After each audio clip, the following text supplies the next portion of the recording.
Me qirin formua një numër 2 shifror. E93 tregon numrin e njerëzve që humbën jetën në rrugët e Kosovës vetëm në 9 muajt e parë të këtij viti. Për ta u bën homazh në ditën ndërkombëtare të viktimave të trafikut rrugor. Përmes këtij veprimi, ndezës së qirinjve ju bëjmë thirrje të gjithë ngasëve të automjeteve, të gjithë pjesëmarrësve në trafikun rrugor që të janë më të kujdesshëm me veprimet e tyre. Numri I viktimave u rrit për 23 në krahasim me periudhën e njëjtë të vitit të kaluar. Kosovë do thotë janë 93 viktima që kanë humbur jetën në trafikun rrugor.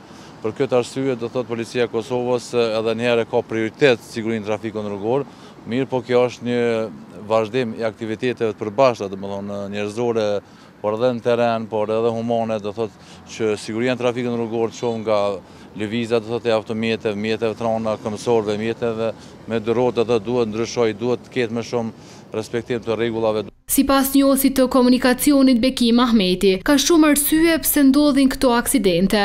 Ka disa pi faktorëve e kryesisht është shpejtësia e lëvizjes, mos respektimi I semaforave, pastaj është mos respektimi I sinjalizimit horizontal vis të plot, pastaj përdorimi I telefonit, alkoolit, mosdhënia përparësisë kalimit.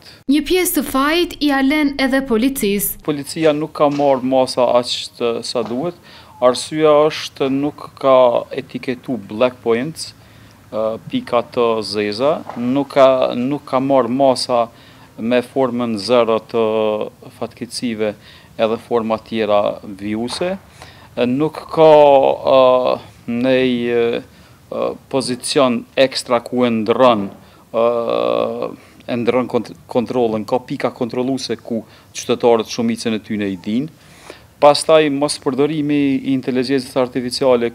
Me ligjin e ri, gjobat janë rritur, megjithatë, bazuar në numrin e viktimave, nuk dha ndonjë rezultat.